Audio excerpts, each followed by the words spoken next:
I'm going to share several critical things about prolonged fasting that you need to know. Fasting is very simple. Okay, it shouldn't be that hard.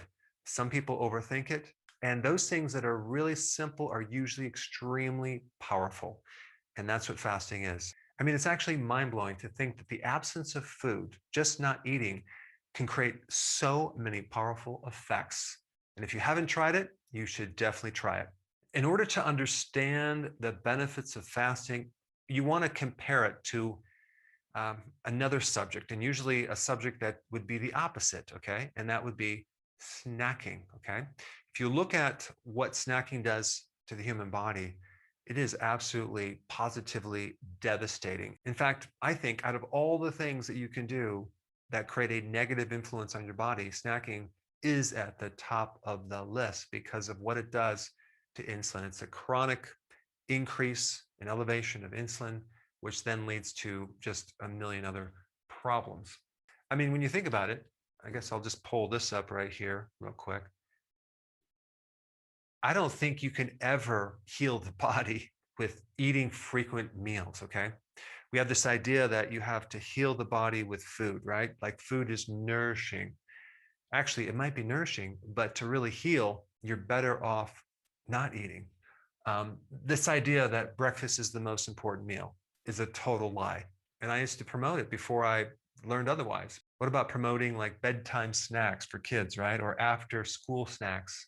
Or this advice that you should never miss a meal, right? Which I have no idea who started that. Well, actually, I do. It's the snack food industry that started that. And for some reason, this snacking food industry just doesn't like me for some reason. I don't know why it is.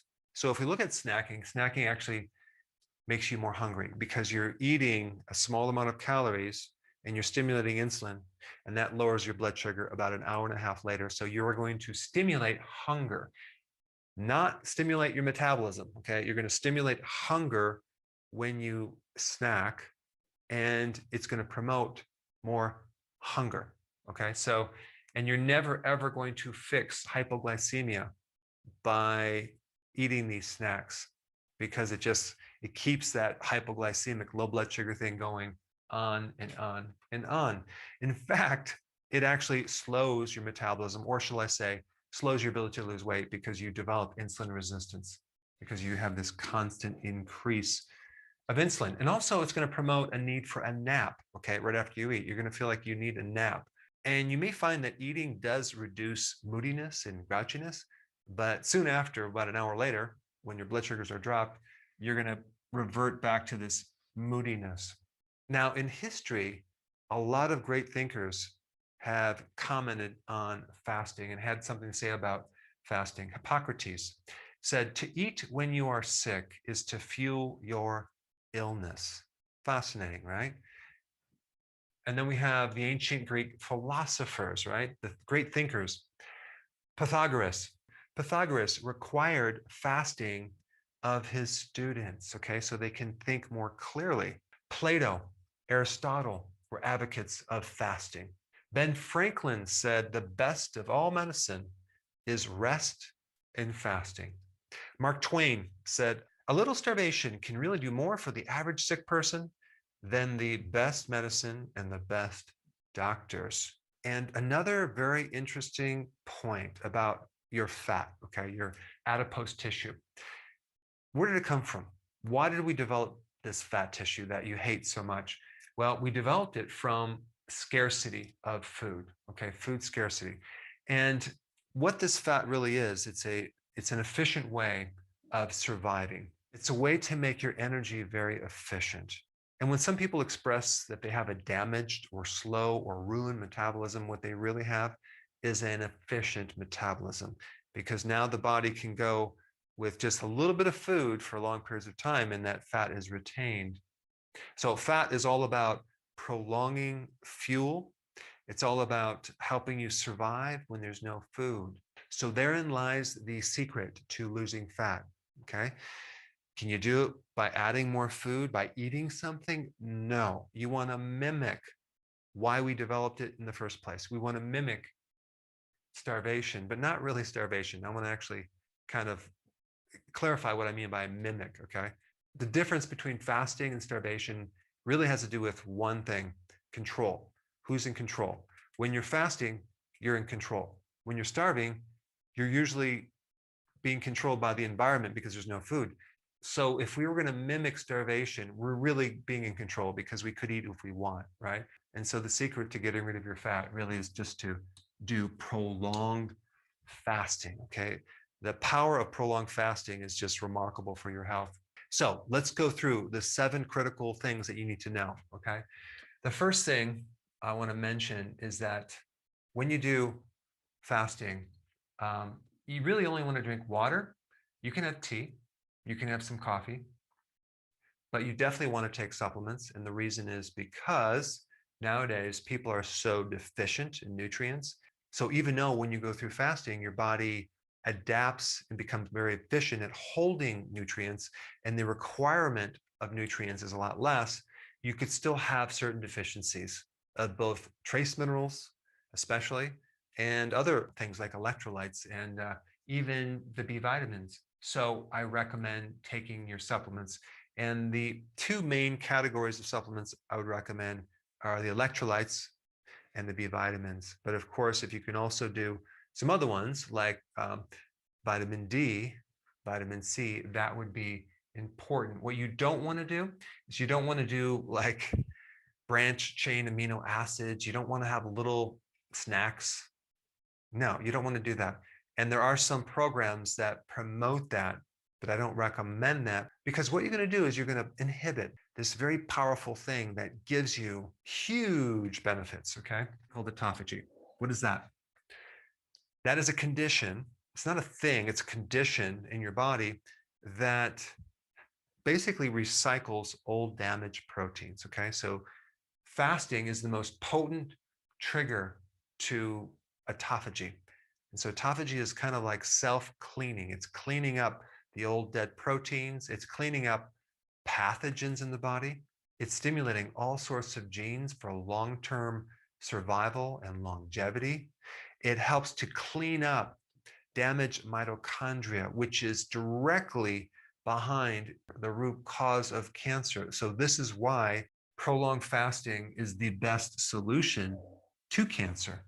And if you have not seen my videos on 2 amazing success stories with cancer, like stage 4 cancer, I'm going to put those down below, but it's very powerful. So autophagy is a condition where you're recycling like damaged protein. I'm talking like amyloid plaquing that's involved in Alzheimer's.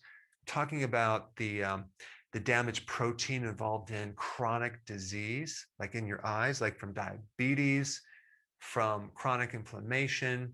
And by the way, when you start doing prolonged fasting, you can just erase any inflammation in the body. And it's amazing for autoimmune type conditions as well. So we're recycling damaged proteins, not just your muscles, but proteins involved in the enzymes, all the different metabolic pathways, the things that are damaged. It cleans all that up. So just make sure you do your water, a couple other things like tea and coffee and your supplements, but nothing else. Okay. The other thing I want to bring up is the amount of water. I would recommend at least 2.5 liters of water. Now, there are dry fasts, and that's a whole different thing. But for most of you watching, I don't recommend you do that. Do a water fast. So you're basically drinking a good amount of water. Um, what's interesting about doing a fast, your body will make its own water out of fat, but that's for another video. I just recommend you drink enough water. And the reason I recommend you drink water is when you start fasting, boy, you just dump your glycogen, okay, your stored sugar, and you're burning up the sugar first. And then with that is the release of a lot of fluids, because you have a tremendous amount of water that's tied in with this stored blood sugar in your muscles and in your liver. So you're going to get rid of a good amount of fluid initially. And with that becomes a loss of electrolytes. So you want to put back in those electrolytes. Probably the biggest risk of doing these fast, okay, is when you're doing them without electrolytes, because you can create a lot of problems with your heart. You can faint. You can even have heart attacks. Why? Because you're basically depriving your body of key electrolytes. And realize that sodium chloride is also part of electrolytes. Okay, so you need salt and other electrolytes. If you feel weakness in your muscles, that is an indication that you need more salt. Okay, and of course, I'm talking about sea salt. And with electrolytes, I'm also talking about potassium, magnesium, calcium, things like that. Now, let's go into number 3, refeeding. This is when you start to eat again. Now, I'm not talking about intermittent fasting right now. I'm talking about prolonged fasting. When you're fasting 48, 72 hours, you're fasting 5 days, you're fasting, 14 days, 21 days, 30 days, whatever. And you could do a 5-day or even a 21-day fast several times through the year and just keep your health at a whole new level. Some of the problems with fasting that I want to bring up is, like, you don't want to do fasting when you're pregnant, when you're lactating. You don't want to do fasting if you have anorexia. However, if you have stage 4 cancer or cancer in general, personally, I would do prolonged fasting immediately. So if you're doing a prolonged fast, all right, what do you eat coming off the fast?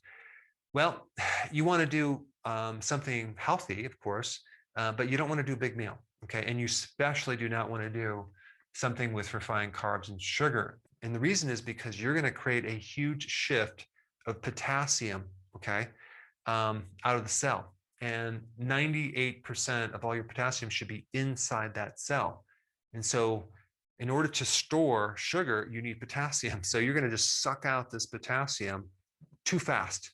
And you're going to end up with a severe imbalance of potassium in the blood, inside the cell. There's going to be this huge imbalance, and that can create some dangers. So do not do, just regular foods or refined carbs when you come off this prolonged fast.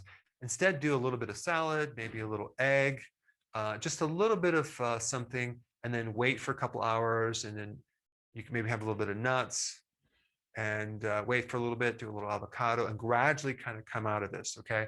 You do not want to do a big meal like I did. And that was a really good demonstration of what not to do, because I just pigged out. I ate all this food, ate this huge meal, and oh my goodness, did I end up with a serious digestive problem, tired. And I'm like, okay, I will never do that again. In fact, I need to have other people learn from my mistakes. All right, if you're doing a prolonged fast, and I'm saying probably 72 hours or longer, realize that all these ketones are going to make you pretty acid. It's not a bad thing.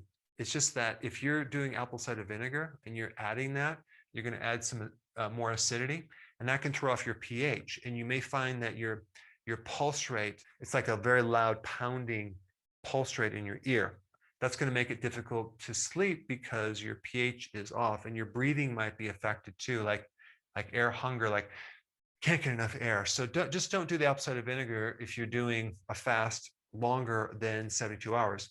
You may want to do some baking soda, just a little bit, like an 1/8 of a teaspoon in some water, and drink that, especially if you start having a buildup of like a gout symptom from the uric acid that goes up. Uric acid is one of the most powerful antioxidants in your blood, and it's a normal thing, but some people that are predisposed to gout might have a flare up, especially when they are doing this initially. Okay, but normally it's not a situation. And number 5, do the healthy version of the ketogenic diet. Don't just go back to regular foods, because first of all, the carbs are going to kind of nullify some of the benefits that you had. Okay, because this whole goal of doing fasting is to get rid of the bad effects of a high carb diet and a junk food diet. So why would you want to go back to that? So I would highly recommend combining healthy keto with the intermittent fasting. Okay, number 6, dawn phenomenon. What is that? That has to do with your blood sugars going up, okay? Maybe between 5 in the morning to 8, like all of a sudden your blood sugars go up, and like you didn't eat any sugar. Where is that sugar coming from?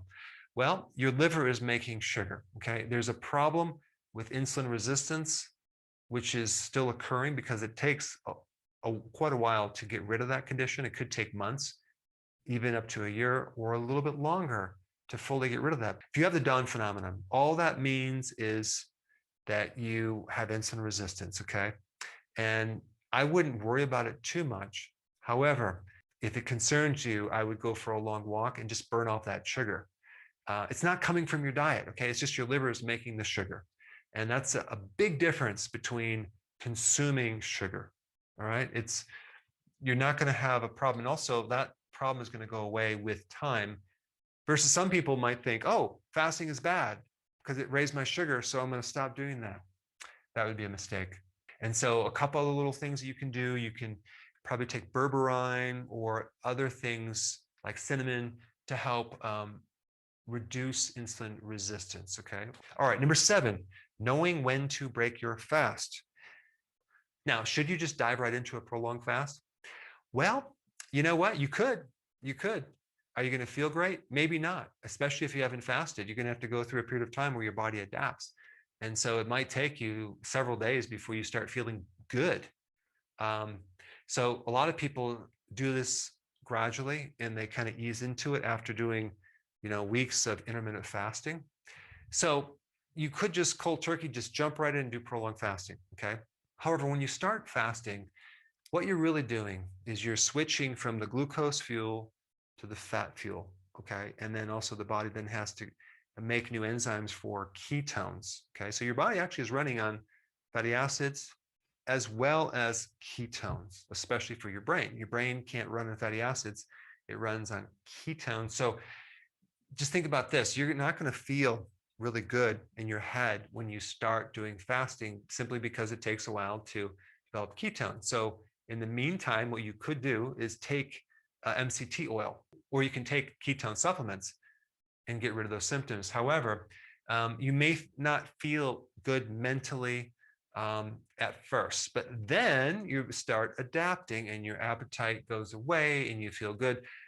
That's a really good indication that you've adapted. Okay, so if you're doing this gradual, okay, there's always going to be a transition phase where you're going to have to go through something that's going to be uncomfortable. But just realize, push through that. Like you might have hunger pains, you might feel a little bit kind of off, but then if you push through that, that will go away because your body is forced to adapt to this new method of burning fuel.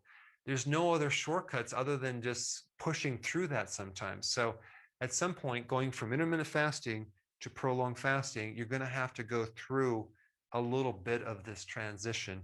It's normal. It's not abnormal. I'm just letting you know before you go through it so you can not be freaked out about it. But when I say don't eat if you're not hungry, eat when you're hungry, I'm mainly talking about doing intermittent fasting. But when we get into prolonged fasting, should you eat when you're hungry? No, actually, we're going to just push through that to the other side. Okay, so that's kind of a little bit of a little point I want to bring up. Now, since we're on the topic of fasting, I think it'd be very important for you to learn a little bit more about how to speed up the process, and that would be how to make insulin more sensitive. So you should watch this video right here.